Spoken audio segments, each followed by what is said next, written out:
Welcome to Cohn and Sharma. That's Karan Sharma, Hall of Fame Cohn phone caller inner. I'm Grant Cohn. I just answer the calls. Karan, how you doing? Good. How are you? I'm doing good. Looking forward to this Washington Commanders game. I mean, no, I'm not. But I mean, I am, because it'll be over soon, and we'll get to see the Niners bounce back and feel good about themselves. And then we'll be that much closer to the Rams game in the playoffs, and I'm very excited for that. We're not going to talk about the Commanders today. Good. And I'm going to go down to Santa Clara a little later, and I don't think there's going to be any questions about the Commanders. There were a few this week, and every time I rolled my eyes, like, someone be like, so what are you seeing from that Commanders defense? They're tanking. Anyway, that's enough about that. I will share with you that Brissett is a better quarterback, and he will probably keep it closer than most people would like, because he can at least move around, and that other quarterback has a tons of yards. But man, that guy was tailor-made for this defense, because he just gets sacked, right? He just gets sacked. That was yes. Yeah, okay. So looking forward to a close game. If it's a close game, I'm gonna have so much fun. Just being a jerk. I foresee it as a close game. Wow. I foresee it. I really hope so. I foresee it. Anyway, Karan often has a different take than me. Karan I like him a lot. He's been calling it for a long time, and we often never agree. When I say often, we never agree. But like, he calls it in this very respectful way, and I almost think we do agree. And then when I sort of recap what he said, I'm like, yeah, we were definitely arguing, but in a very friendly way where we both listen to each other and consider each other's points of view, which is why I think he's so good at this. So he hit me up this week and was like, man, I still think Brock Purdy should be the MVP. I was like, that sounds like a show to me, Karan. So why don't you make the case? All right. So can we just say glass half full guy, watch the game, right? Christmas, was exhausted, was excited about this game, watched the 3 turnovers in the first half, went on my phone to look at the stats. They almost had 200. They had about 250 yards of offense. And I was like, they're fine. They're fine. They're on pace to have 500 yards of offense against the number 1 defense, and in some cases, historically, a number 1 defense. They were airing it out, getting big chunks of plays at will against this team. Mm-hmm. Again, the turnovers turned the script completely, sideways. But to me, it showed me 2 things. One is that Kyle kind of, and I think we spoke to it, kind of viewed this game almost as a throwaway game. And I was like thinking about it, his game plan. He has people that gives him stats. He has people, he watches video. And Warren Sharp had mentioned this earlier, analyst, that the Baltimore Ravens have one of the worst defenses when you run 21 personnel. The Rams ran it when they played them, and they ran it at will, like at will. They ran at one point. They ran 8 times in a row, Grant, and I think they got 7 first downs. The Niners had one drive like that against the Ravens. Remember, it was the 5th series. I've memorized this game because I'm not looking at Washington.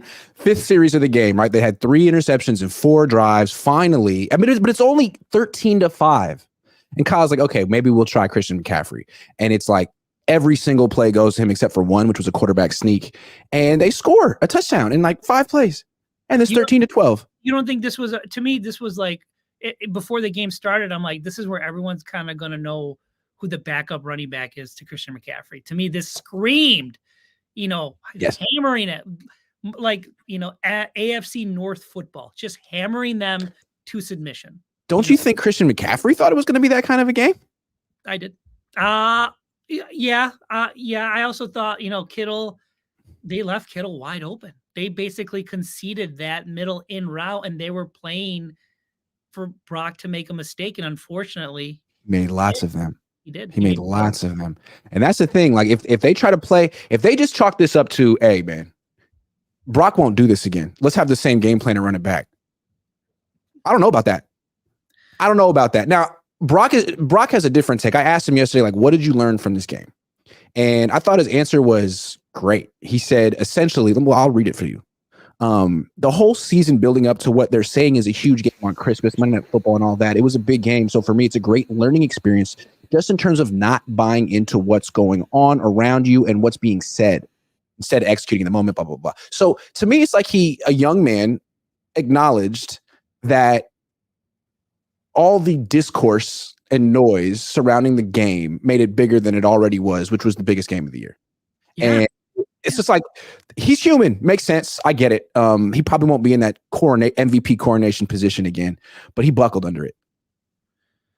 I think he buckled under it the second half when his team was down, and I think he made some errors that he shouldn't have. I still think he's in it because, frankly, he's second in the league in yards.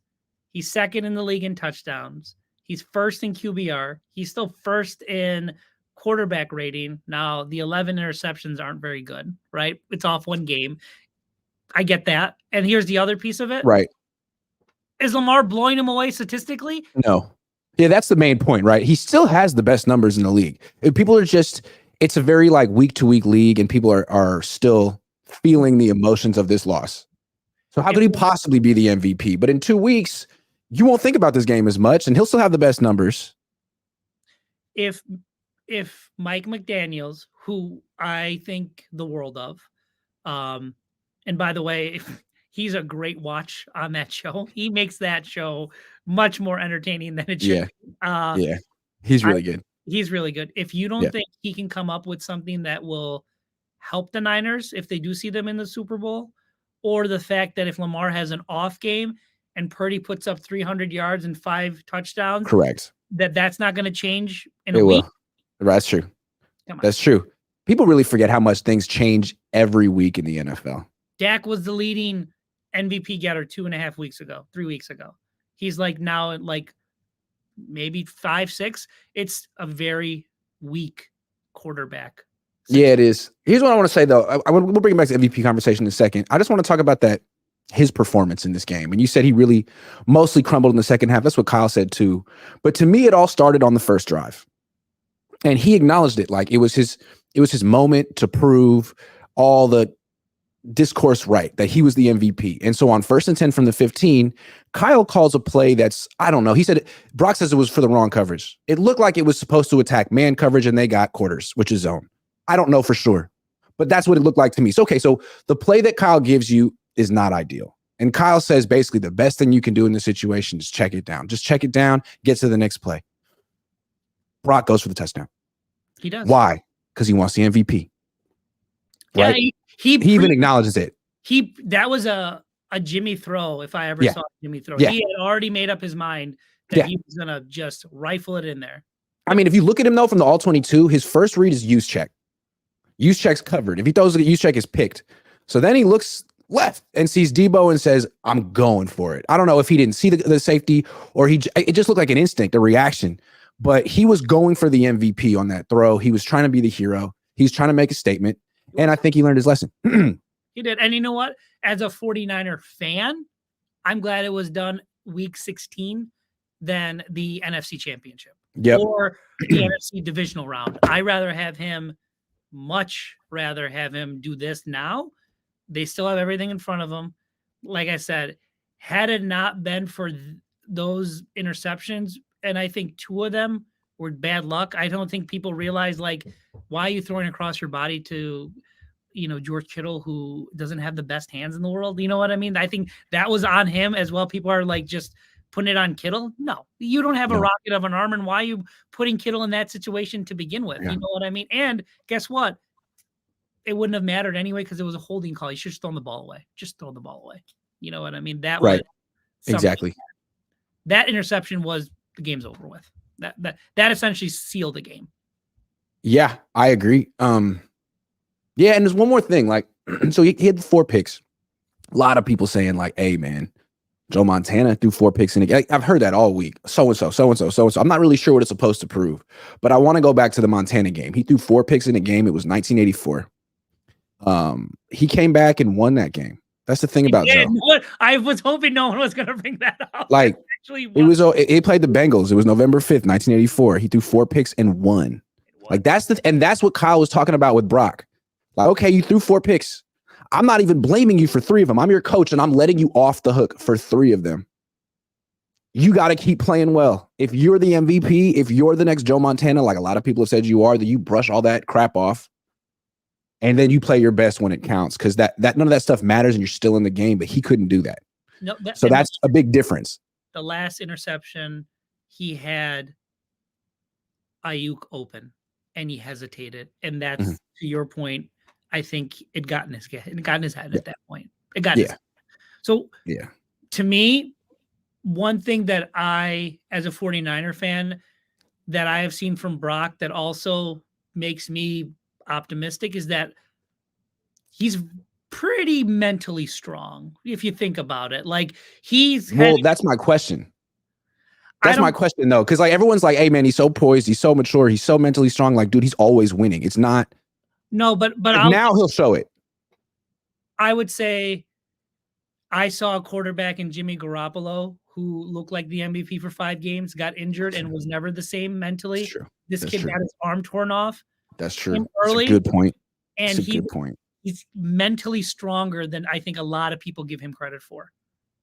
That's true. He's not folding. And I think that is some serious adversity he's faced. I'm just saying it is true, though, that he's usually winning. He hasn't been losing very much. It's all new territory for him. And it's interesting to see how he acts in those moments, because it's easy to have poise when you're up 10. I agree. And he gets credit for being up 10. He gets credit for being up 10. He's a damn good quarterback. Right. I think, hey, listen, as a 49er fan, 4,000 yards. When's the last time we saw that? Hell yeah. Jeff Garcia. Salute to Brock Purdy for having an all-time Niner season for sure. But you haven't won the Super Bowl yet. And this last game was very troubling. And you might have to face this team again. And you might fall down again. And you might throw a pick on your first drive in the playoffs. You can't. You got to learn from this. And I think he's saying all the right things. Frankly, he's saying all the right things. He was feeling himself a little too much. And now I think he's trying to humble himself. Like, look, I don't want to get caught up in this whole MVP conversation. Who cares? Win the game. Were you surprised how transparent he was yesterday? Yes. No. Yes. I mean, that's him. That's exactly who he is. But at the same time, I felt like he went too far. It's like, man, you're like confessing to us. Like, we're not your therapist. We're not your priest. Like, we're just some guys who are going to talk about this on our shows and stuff. Like, you don't necessarily have to give all of this stuff. Give it to your teammates, your coaches. At the same time, I was super appreciative. Like, that is specific. Thank you. I like him a lot. I've never really liked the Niners quarterbacks. I don't really. Hard not to like. I like him. The other thing. So when I think people, I think the discord is that you have a group of me saying that he's MVP, and then you have a group of people saying that he's not an MVP, but he's like a Pro Bowler. That's not a bad thing. No, like, we're like, what are we really fighting about? You know what? That's what I see too online. You see a lot like, man, Brock has one bad game, and people are just preying on his downfall. No one's preying on his downfall. Everyone agrees he's a Pro Bowl quarterback in the NFC, right? Yep. Yeah. 100%. What a diss. What shade. Again, I think if Kyle's smart, he gives Christian McCaffrey 6 touchdowns and puts this thing to rest, and he can split the votes. And if Lamar stumbles against Miami, which he very much could, call it a day. And I think they play the Steelers the last week of the year, and the Steelers want to get in the playoffs as well. So Steelers beat Baltimore. Correct. They did. That's always a close game. Those two are very similar. All right. Tell me what Kyle Shanahan and Bill Belichick may have in common. So actually, this surprised me with how many times they were changing people on their secondary. And they were changing it so much that I don't think the broadcasters really brought it. I think our friends in Twitter land and other people saw this changes. But it was really not really talked about much on the national broadcast. And I think why? Biggest game of the year. Why are you experimenting? Mm-hmm. Right? Why? And I saw this as a person who lives in Western New York and who saw the Patriots at least twice a year. As in Bill's country, is that I saw Belichick do this a lot at the end of the year. Mm-hmm. He would put no-name running backs. He would put no-name safeties. He would put no-name cornerbacks. And we were like, who's covering that person will get a pick off Drew Brees or not Drew Brees, Bledsoe or someone like that Yeah. from back in the day. And then come to find out, they had a plan. They wanted to do something in the playoffs that they didn't want to show anybody until they got, and it was saved for who? Peyton Manning. Yeah. Because they saw Peyton Manning as their biggest threat. And if they got past Manning, to them, it was clear sailings. Yeah. And to a certain point, they were right? Yeah. They had to get past Manning. And once they got past Manning, there was no one else that they really feared. No. They could win that game. And to me, I think Kyle sees an opportunity in his secondary with Steve Wilkes being so good in that secondary that if they can do things coverage-wise against some of these quarterbacks coming up in the playoffs, and I say this, in the playoffs, they'll be better for it. But when are they going to do it? You can't do it during practice of the week. You're gearing for a team, right? So you got to put these players in situations and then coach them during the week. If that situation happens again, do that piece. And I thought they are very much playing chess and everyone's playing checkers. That's how I came across it. I viewed it as a good thing. A good thing. And now the results didn't show it, but again, you can't really, there's not enough time during the day. Or so essentially what they said is instead of, look, they didn't have to win the game. It was not a must-win game. Nope. And instead of putting your best foot forward and leaning on all of your best plays, the most trusted plays, go off script a little bit, try to do something different, see how it goes, learn from it, take a diagnostic of the Ravens who are going to put their best foot forward, learn them, understand that they're going to do the same thing in the Super Bowl if you face them because they feel confident, and then put your best foot forward. That's possible. And, if they face each other in the Super Bowl, I'd be tempted to pick the Niners to win. And the person that won this game, I was going to be, and if they played each other again, I was going to be like, I'm going to pick the other team, regardless. That's how I felt. I picked the Ravens to win this game, and I did that feeling like I would probably pick the Niners if they played a rematch. Yeah. I think, right, wrong, or different, I think Kyle sees the NFC like we do. Like, there's a blueprint out there to beat the 49ers, right? And I think there's a few teams that can beat the 49ers and have beaten the 49ers off that blueprint. You need to have athletic linebackers. Yeah. You need to have an athletic secondary. Yeah. And essentially, you pretty much have to have no weaknesses in coverage. None. You have to have essentially, and those defenses aren't overly complicated. They have premier athletes at those positions. Hey, you can just play in zone. Zone. Quarters, cover two. Yes. But if there's one linebacker, one nickel, one safety who isn't up to snuff in coverage, Kyle's finding you.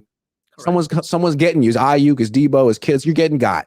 But there are teams that really build from their back seven, not the front seven. I think that's the key to modern football.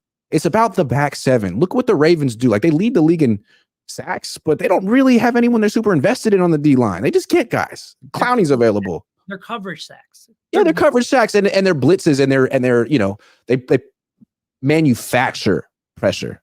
Right. They manufacture pressure. They don't just spend a bunch of money on four guys and say, go do it. No. And I think, honestly, I do think that a lot of people are going to, I think that defensive coordinator is going to get a job. I think he's really smart. I think that I don't want to see him in the NFC. Keep him in the AFC. But he's going to do for defense what offenses are now. No doubt. And the problem, though, is like this blueprint to stopping the Niners is it involves having these linebackers who are good again, who are getting coverage. How many of those guys exist? That's the thing. Do the Eagles have anyone that can, right? No. Do No. the Dallas Cowboys? No. They have freaking Van Der Esch. Correct. Do this Detroit? That guy can't cover. No. I mean, the Rams. Do they? No. To the Lions. No. Trying to think any other team that could give them a hard time that they would go up against. Why is Brock Purdy's quarterback rating like 126 against the NFC? Because these teams don't have it. AFC, he's thrown 7 touchdowns and 7 picks against the AFC this year. Like, it's harder against that. There are teams that have, Kansas City might. Well, we'll talk about that. We're going to get there in a little bit. But I'm with you on Kyle Shanahan not necessarily putting his best game plan out there, knowing that you probably got to face this team twice. Agreed. You probably got to face them twice. You don't have to beat them this time, but you do have to learn a lot about them. And it is sort of like a competition. Who's going to learn more about the other team in this game? And you could argue that the Ravens didn't really learn who the Niners are because that wasn't the freaking Niners. Like, I don't know what the hell that was. No, and the Niners have That wasn't their identity. No, the Niners have a competitive advantage if you think about it. The Ravens have played the Rams, and the Ravens are going to play the Dolphins. And Kyle's, those are two understudies of him that run a lot of similar stuff. Kyle can not only watch his film, but he can watch those other games and kind of figure out what worked and what didn't. So Kyle will have three film sessions in a year to kind of watch what the Ravens do and what they don't do and how they can match that up with their personnel. No question. All right. Let's play some prize picks. Prize pick time. And they finally got some Niners in, which is fun. I've been doing no Niners this week. Let's get to the Niners. See if you like it. They have these new things where it's like demons and goblins where if you like, you could just press more on something or you could do a more or less. So you want to start with Purdy? They got like 6 different options for Purdy. 265.5 is his over under more or less than for passing yards. 265.5. I feel like that's an easy more. Oh, I say less. I think they're gonna get back to what they did well. I think they're gonna run the ball. I think Purdy's gonna have a 250 game, 3 touchdowns. They're gonna go back to their identity, you think? Yeah. Yep. They're not gonna let Brock Purdy keep throwing these picks. Well, again, if Kyle's smart and we don't know what that offensive line is gonna look like, he probably That's true. Probably should. That's true. Okay, I like that. Okay, you talked me out of that one. In that case, that sets the tone for the whole day. Let's go to Christian McCaffrey. 87.5 rushing yards. Yeah, I think he tried to get his MVP. He's going to try now to get this running back the MVP award the next 2 games. Oh, wow. Fair is fair, right? Yep. Brock, we gave you the first shot. You pooped the bed. No offense. Christian's third in the MVP, right? In the odds. I think he's second. He's second. He's second. He's even better. Right? I think I'm pretty sure it's Lamar, Christian, Tua, and Brock. And I don't know how Tua snuck ahead of Brock, but maybe Tua hasn't thrown 4 picks in a game. Hard to win a MVP when you have a 4-pick game on your resume that year. Hard. Tell me if an MVP has ever won that award this season they threw 4 picks in a game. I'd like to know. I'll have to pull that up, but I don't know if it matters, but it's just you can't forget it. You know what I mean? It's like Tua in that movie. Out, if Tua balls out, you think he jumps Brock? He already did jump Brock, is what I'm telling you. He's third and Brock's fourth. So and that's surprising to me. Oh, that is surprising. So yeah, but again, if Tua, like let's say Tua beats Baltimore this week, does he become the MVP? Yes. Apparently, right? That's how they're determining the award this year, head-to-head matchups. Yes. Yeah. Interesting. In my mind, if you want Christian McCaffrey to win, you get him 6 touchdowns the next 2 games, make him have close to 30 touchdowns, and have split votes between Purdy, Lamar, and Tua. I think that's how Christian gets the award. I like it. All right, Debo, 72.5 yards from scrimmage. Debo's been talking a lot, so I'm going to say less. It seems like he loses his focus. When he's not locked in, he drops passes. He was really bad in this last game. He was just bad, which was weird because he's been so good for like a month and a half. I'm with you, less. I would say less. Micah Parsons took him out of his game. No, it was before that. I was before that. All right. Kittle. No, it's not prime time. Not prime time. I'm going to go less. Yeah, I've burned my Kittle too many times in prime time. Agree. Let's see if there's another one. Ayuk, of course. Ayuk. This is a get right game for Ayuk more. I think even though 67.5? I think more. Okay. And then let's go to the Commanders and pick one of their guys. I won $340 on Prize Pick so far, just for people. People think I didn't spell that right. And I'm really good at this, obviously. I used it. What did I put down? A parlay for 3 touchdowns and 300 yards for Brock. I did not win any money. Just okay. All right. Well, you were talking about Jacoby Brissett. Yes. 230.5 passing yards. They're going to be down. I would say that's more. Okay. I knew you were going to say that. I like it. All right. So just people playing at home, just to recap, we got a 6-player parlay. Brock Purdy, 265.5 less. Christian McCaffrey, 87.5 rushing yards more. We're thinking a run first game plan that they should have used last week. Deebo Samuel, less than 72.5 yards from scrimmage. George Kittle, less than 51.5 receiving yards because it's not a primetime game. Get right game for Brandon Ayuk, more than 67.5 receiving yards. And Jacoby Brissett, garbage time stats, more than 230.5 passing yards. Let's lock it in. Boom, locked in. On Ayuk's point, do you agree that the Niners offense, when it runs through Ayuk, is a much better offense? Yeah, that's their secret. And I think I still haven't had time to go back and look at the film, but something the Ravens did to take him out of the game for 3 quarters that was clear. It was crucial. Yeah, I don't know what. Got to do it. I don't know what it was, but I towards the third quarter, he started getting open. Brock just didn't feed him the ball. Yeah, Brock was sort of in a shell. Sam did. Sam did. Yeah. Sam almost made that a quarterback controversy, but that's neither here nor there. If you want to play, because we gave you all the answers, use promo code Cohn, COHN, and get a 100% deposit match up to $100. They just give you money. So let's say you bet $100. They give you another $100, and now you're betting $200. How generous is that? I think it's generous. Anyway, that's the deal. Let's get back to the show. Karan, next question for you. Give me 2 teams who can stop the Niners from winning a Super Bowl this year. I think we know one. I think we know the Ravens. I think we just saw one. And we've seen this quarterback before, the Browns. I think those two teams, in my opinion, can stop. I feel like Flacco's playing as well as he ever has. I mean, he reminds me of the Flacco during that playoff run when we played him in the playoffs and everyone was. He just gets hot for no reason. And we were making fun of him. And guess what? He torched that 49er defense for 3 quarters of the game and made the game basically out of reach. It took an electrical outage for the. And this Browns team, dude, they're 9-2 when they have Flacco or Watson as their quarterback. 9-2. And they're frankly better with Flacco. I mean, he's statistically better. They match up so well against everybody in the AFC, including theRavens. They didn't even have Amari Cooper last night, and they were just scoring at will. Yeah, I said, Amari Cooper, that Browns game that the 49ers played, who was the quarterback that the 49ers? I mean, I was there. I can't remember. PJ Walker. Amari Cooper destroyed the 49ers with PJ Walker. What do you think is going to happen when you have Joe Flacco? I'm telling you, man, Niners don't want to face that team. That team is good. Nope. They can do everything. And that defensive coordinator is 1,000% in Kyle Shanahan's head. Yes, Jim Schwartz. The numbers are out there. The results are in. Yes. Yeah, he's 100%. So those are 2 teams the Niners don't want to face. Obviously. They could beat them, but they could certainly lose to the Browns and the Ravens twice in a row.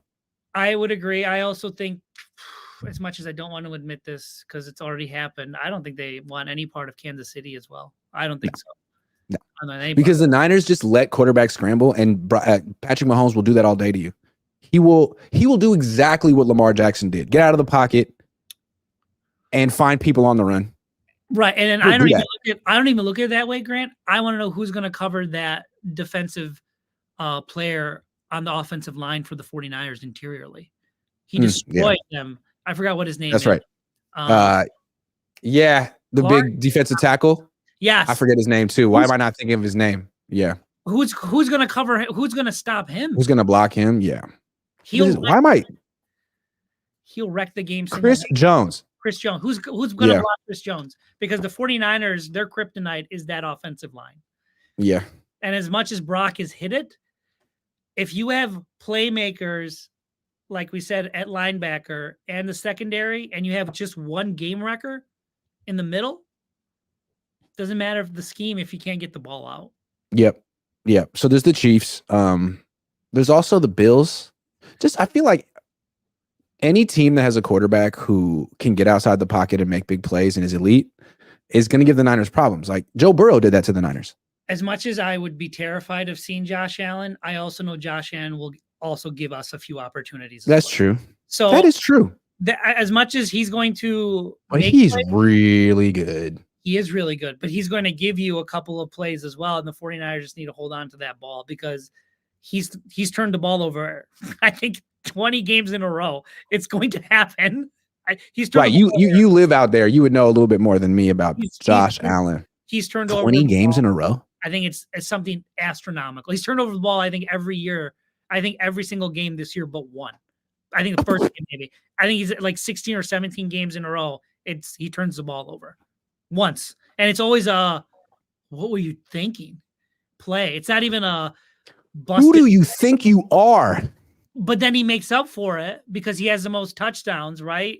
Yeah. So that's what you live with. But there's a reason why they're 9-6, right? It's because depending on what happens, much like the Niners, it'll, Okay, let me give you two more teams. One more team, the Rams. You think the Rams will be able? Okay, yeah. I mean, they can't stop the Niners, but can they like outscore the Niners? No, I don't think there's any. I think having Puka Nacua and Cooper Kupp. And I think that's why, Grant, they're experimenting in the secondary because they view the Rams as a threat. And if you're smart, why would you not start game planning for a team that probably you will play? Oh, that's a good point too. And like with the Rams, you have Cooper Kupp and Puka Nacua both kind of like lining up inside in those tight splits, like they're slot receivers, and maybe you have someone else. Right? Yeah, like they're neither one's fast either. Like so, maybe you want Verrett on instead of Ambry.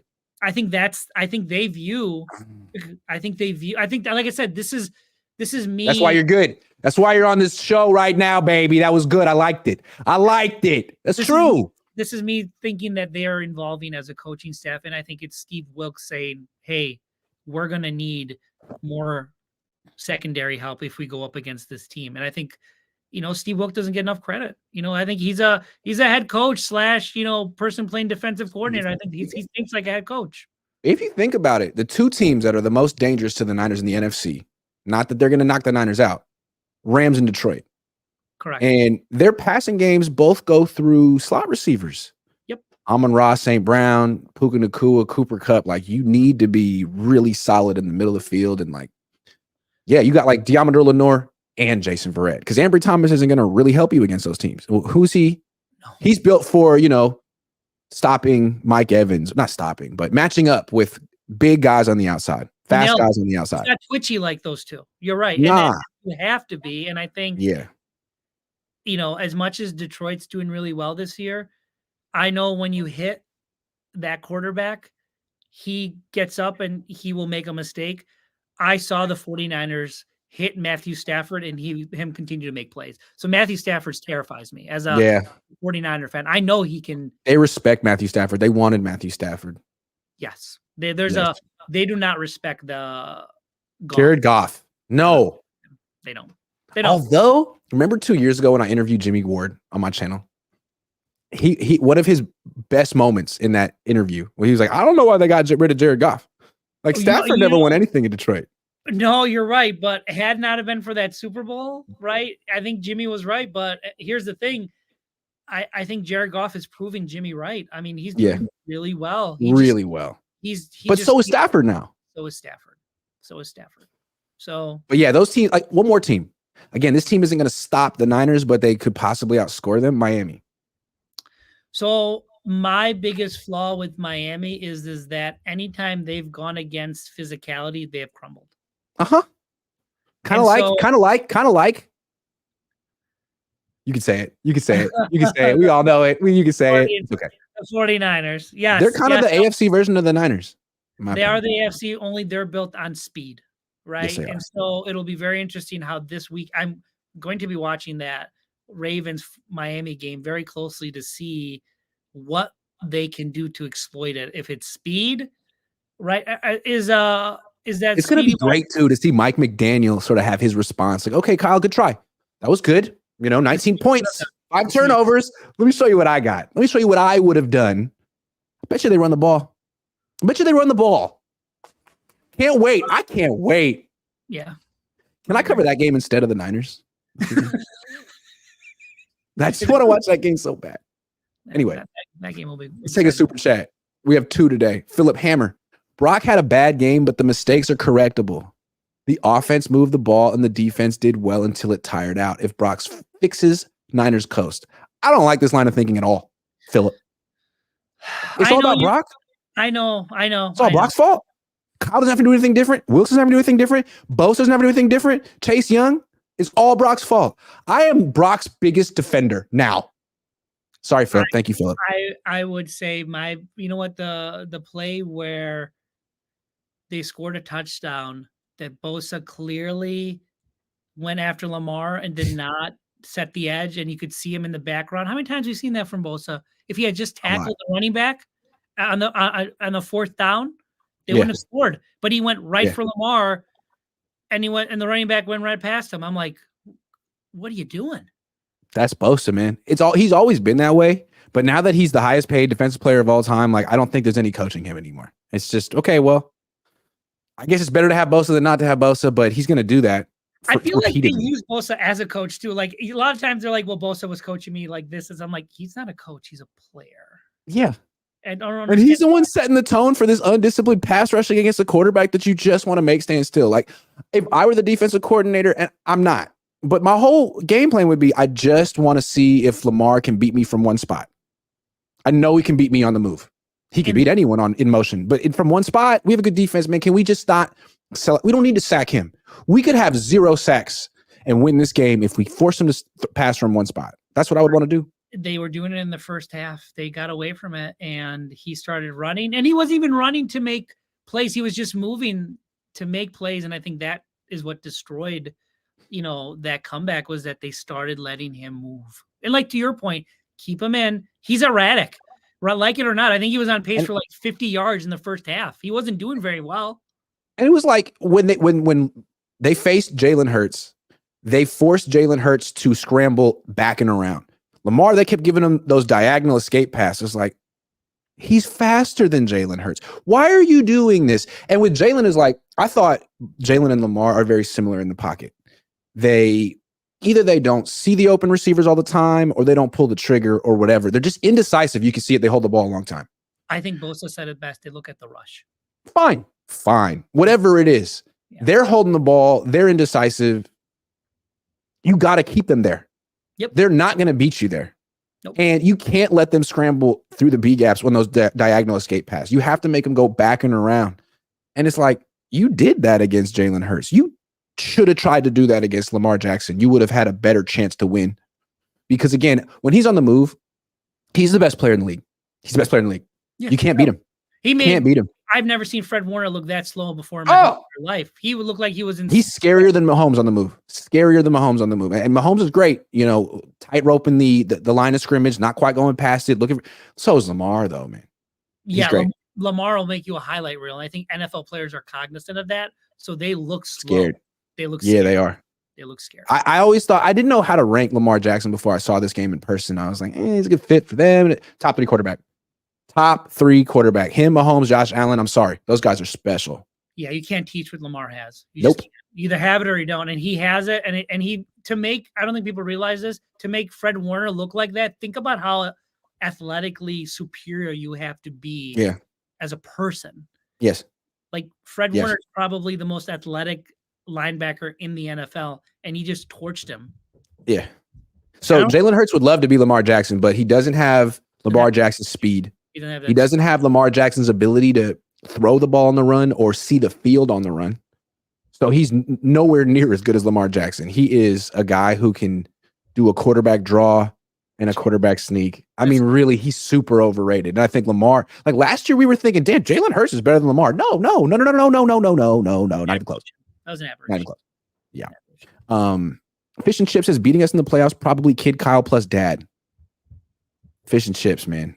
I respect it. He always has like non sequitur responses about how bad Kyle is, and it makes me smile because it's like, you know what? Stay on him, Fish and Chips. Stay on him. He gets too full of himself. The Infinity, $2. Thank you, Rod Simmons, $5.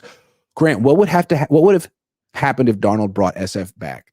I keep bringing that up, and people think I'm just trolling, but like I think it would have been kind of amazing if Darnold left that game with 2 touchdowns, no picks, and a comeback. They had an opportunity. All they had to do was score before the 2-minute warning. Had they done that and stopped them? So let me ask you this: game tying drive. You put Brock in or you keep Sam in? Sam scores. I think You absolutely keep Sam in the game. I think Brock Purdy. Sam was hot. You ride the hot hand. Immediately. Pause. It goes plummets if that happens. Yeah. It plummets because it wasn't like Kyle was trying to avoid it. You know, he was actually inviting it. That whole scenario. And if Sam Darnold was the quarterback Kyle thought he was, thinks he was, he would have came through. But fortunately for Brock Purdy, Niner fans everywhere, Sam Darnold is going to Sam Darnold eventually. You don't have to give him too long. So 3rd and goal from the 1, 2 chances to throw a touchdown and be the hero. 2 chances. Sack pick. Gotta love it. Well done, Sam. He does not. Way to seize the moment. I know. He had his chance. And I know people are like, well, it was 2 plays, but sometimes that's all you get. That's all you get. That's all you get. And if he had thrown a touchdown on either of those plays, Niners could have been like, hey, man, Brock, your shoulder hurts. You don't know it, but your stinger is terrible. We're going to give you another week. And now Sam's going to, but you're not benched for sure. You're just hurt. So Sam's going to start against Washington. And he threw 4 touchdown passes. Oh. For people who think it's crazy, I saw that happen to Alex Smith, who was having his best year of his career. It happens. It happened. Oh, we're not benching him. He's just hurt. Oh, this guy's just the hot hand. We got to stick with him because that's what we did with Brock, right? Brock was hot. We had to say he was the hot, but now he's the hot hand. And I'm assuming this. Sam is liked in the locker room, right? He's a locker room guy. He seems absolutely. Okay. Yeah, absolutely. I mean, Brock Purdy hangs out with Nick Sakel, right? That's his roommate. He can't afford the same places that the Niners vets can go to. He's still sort of like a pledge in the fraternity. Well, he's the pledge president, and he can hang with them. But he's not going to the bar. He's 18. He's not going out with the fellas. Sam and Christian. Sam Darnold is. Sam Darnold is. And Christian McCaffrey have history too, and I think that helps, right? So they've got a little Carolina history. That's what I'm saying. That's what I'm saying. Like he's a transfer he went to high school with everyone. Correct. Transferred in from San Diego State. I don't know what scenario I'm painting right now. This is my life. This is my life. Kenny Linnell says the play calling from Kyle on offense was questionable. Why does it take him so long to call run plays, specifically on the left side? Oh, he's a genius. Did you not hear, Kenny? He's a genius. And if he has a bad game, I'm going to make fun of Karan for a second. If he has a bad game, he's just planning for the future. Hey, listen, I said that was on 40 chess. On offense, it was very apparent. He wanted Brock to win that MVP. No question. That was the game plan. And once it didn't happen, he's like, okay, well, that's it. Well, that was my game plan. I tried, Brock. I tried, man. I don't know what to tell you. We're going to go to Christian next week. We're going to go to Christian next week. Yeah, don't be surprised if Christian scores at least 5 touchdowns in the next 3 games. No, I'm with you, Kenny. I'm with you. Kenny 757 says Sunday's game versus Washington will be my first time attending a Niners game! ! I hope that this will be a confidence booster, not only for Brock, but for the entire team as a whole from here on out. And Kenny, I hope it's a confidence booster for you because look, I heard that you're a confident dude, but I feel like everyone could use a confidence boost. And if you get it from a football team, then great. I just wanted to say that. You've been to FedEx Field, right? It's okay stadium. Not in a long time. It's okay stadium. It's an okay stadium. They need a new stadium. It's okay. It's okay. It's one of these. I like road trips where the stadium's downtown. That way I can stay downtown and sort of experience the city. Like I'd love to go experience DC, but they don't play in DC. So it's like it's like, what do you want to do?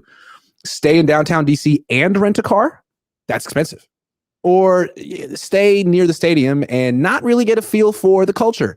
That sucks. Detroit downtown stadium. Nice. Love that. Right. Love that. All the Midwest teams cities are really proud. It's like, this is our freaking team.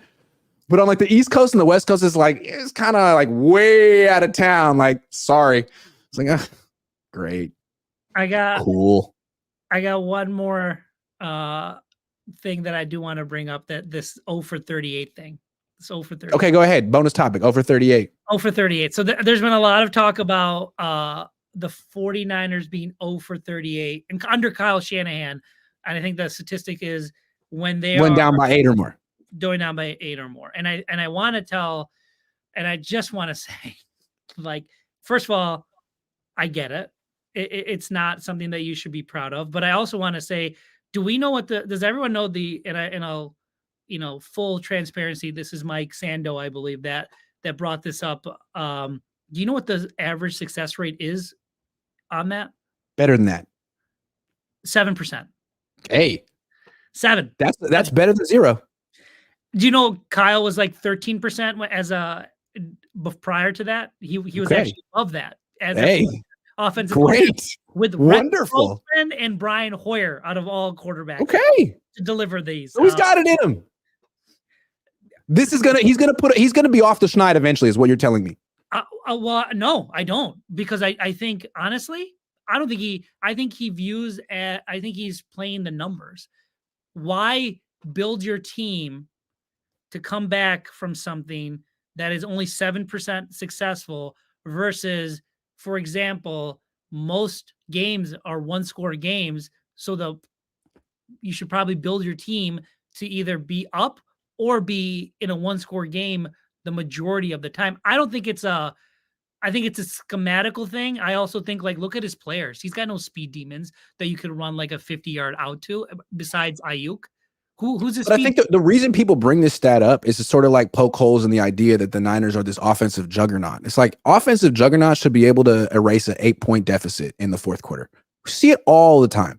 So they're a great offensive team, but in a certain way, they get up on you. They have you on your heels. They make you wonder about run pass. Like, there's a certain way that they're offensively dominant, but we've seen in 4 games this year that they can be shut down, determined by game situation, whether they're winning or losing, that kind of stuff. So is Peyton Manning. His whole game was to get you up and then have those edge rushers in that dome pin their ears back and do the same thing. I'm sure Peyton Manning had some wins when he was down 8 in the fourth quarter. One. I bet he had one. He did have one. He is not very good. I bet he had one. The best team is Kansas City, followed by the Green Bay Packers. Mahomes the reason we think this is attainable is because Mahomes in his career has done it over and over and over again. I mean, he's an anomaly. No problem. Again, yes. I think people are just doesn't happen. It's a 93% failure rate. If you're doing anything in life and you see that there's a 93% failure rate, right, based off that many games, thousands of games, only that occurring. I wanted to be a sports writer. What do you think the success rate is in this profession? I went right for it. So you can see why I'm all about this stat. Oh, I have a 2% chance to make it. Let me get that. Again, they're not built that way, I think, purposely, because again, it doesn't happen very often. It doesn't. So why build yourself? 38 times it's happened. Out of, I want to say, hold on one second. It's going to happen again. 1,337. Are they never going to be trailing by eight or more points in the fourth quarter this season? Is that never going to happen again? If they do, and if so, are they screwed? They have they have a 93% chance of failure if they are. Yeah. So to me, it's too bad because they have the next Joe Montana on the team. You'd figure they could do it. They could, but I don't see the 49ers here all time. Listen, at the end of the day, the 49ers are not a drop back team. In order to even be a 7% successful rate, you have to change the way you play. And but see, to me, that right there is why Brock Purdy was never the MVP of this team. Touche. I'm just saying, like, you're not a drop back team. You have an MVP quarterback and all these weapons. Like, oh, okay, well then that says something about your quarterback. He's really good. So to me, the MVP to me was always the quarterback who had the best statistical year. That's to me. Sure, I understand. Yeah. If you know, then why even have Offensive Player of the Year? I don't know. I don't understand how they really determine these awards. I think we all kind of go on our own rubric and criteria. Like the Coach of the Year award, that never goes to the coach of the best team. Why? It goes to the team that basically we thought was exceeded expectations. Yes, correct. So whatever team the media just didn't get right, it was like, oh, we thought you were going to suck, but you ended up being good. Maybe that just meant that you don't. Maybe it just meant that you don't know how to like prognosticate. Is Brian Coach of the Year this year? Do you think he's you think he's a good coach? You don't think he's going to get fired or maybe fired next year? Is he a good coach? I don't know. I mean, he was a good OC for Josh Allen. Josh Allen was better under Brian Daboll, but as a head coach, I don't know. A lot of times teams win a lot of games, but it's just fluky, lucky stuff. Like you won a lot of close games. The Vikings a couple of years ago. Again. And then you suck the next year. And it's like, well, did you fall off or were you just never that good? 15% of games are decided by 3 points. There you go. So you win a bunch of those games and be like, man, you really exceeded expectations. No, they're going to suck next year. They still suck. They actually suck.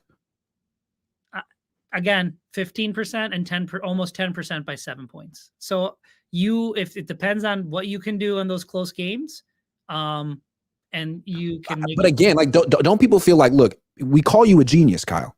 You have a reputation that is as sterling as anyone's in the league. This is embarrassing. There should be a 1 or a 2 in front of the 38. A 1 or a 2. You're the genius. I do think, like, again, it goes back to Kyle's flaws. Like, he doesn't know how to pick a quarterback. Right. Doesn't invest a lot in his offensive line. Right. Or even the drop back portion of his playbook. It's just thinner. No, and I think you had mentioned to me that one of the quarterbacks had mentioned that they don't even Kurt Bankert. They don't even practice it. Kurt Bankert, he was on the team. He tweets about it, man. And people are like, what do you know? You're not even a good quarterback. Dude, shut up. You don't even play football. He was on the team. Listen to Kurt. Again, if you don't practice, I was doing a show with Rob Guerrera the other day, and he started doing that, and I was like, Rob, I love you, man. But like, what do you know compared to Kurt Bankert? Rob, love you. In life, in anything, if you're only going to get better if you practice something. If you don't even practice it, what is the expectation of these guys doing it well? Probably slim to none. If they were doing it every single day, they still fail 93% of the time. The fact that they're not doing it probably shows you why they're 0-38. So, you know what sucks about this stat, though? You said the 93% of the time. Niners had a 10-point lead in the fourth quarter of the Super Bowl. So they had a 93% chance to win that game. They did. They lost by 11. They did. Sucks. It's because that team could do it, and they were champions. And I don't know, man. Look, they have a formula to be a really good team every year, but they're not champions yet. And this right here, to me, is like, okay, you can't win this way. I feel like champions can do it every once in a while if they have to. You haven't shown that you can. It's alarming. Otherwise, the only game I've ever seen them truly win in shootout fashion, 2 games, was the Raider game and the Jimmy Garoppolo 2019 game against the Saints. Other than that, have you seen them win a shootout game? No. It's not how they're built offensively, which means I don't like when people say, is this offense as good as a 94 offense? Like, no, not. No, I don't think so. No, it isn't. But you know what? And it's not as good as the 1989 offense either, because those teams had Steve Young and Joe Montana winning MVPs in their prime. I would say that they don't have to be, but I do think it's time for the defense to start like stepping up. I know they're quote unquote tired, but I feel like I'm defense, quote unquote tired. I'm 35 years old. The defense, I don't sleep so well. The defense has somewhat been sleepwalking this whole entire year. I feel like they haven't really lived up to their potential, in my opinion. Like, okay, let's finish on a positive note. So, all this stuff we've talked about, and yet the Niners are still favored to win the Super Bowl.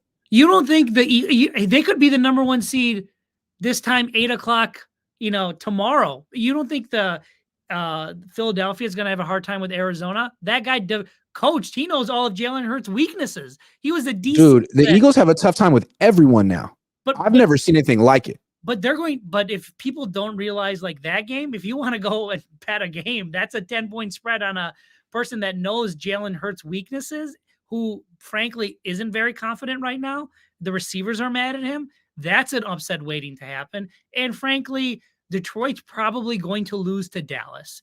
So if those 2 things occur, guess what, 49ers? Detroit's probably going to lose to Dallas because it's in Dallas? Yeah, it's in Dallas. Yeah, okay, fair enough. Those teams both kind of seem like the kind of team you bet on when they're at home. 100%. 100%. For sure. They're true, we are home, this is our thing, we're going to go and we're going to do really well, and they become people. Which is the mark of an NFC team, right? We're not that tough. We're not that freaking tough. The Lions are so tough with that Dan Campbell. Yeah, kind of. At home, sometimes. If the Browns, think about what the Browns are going to have to go through. They're going to have to go play Lamar Jackson. They're going to have to maybe go play Mahomes, maybe play Josh Allen, get through all that stuff, and then be physically ready for a team that's been, if the 49ers coast through the NFC Championship, they may just win off nutrition. like attrition. I mean, like they are I was going like, how? right. But think about it. Nutrition. Right, Huh, nutrition. interesting.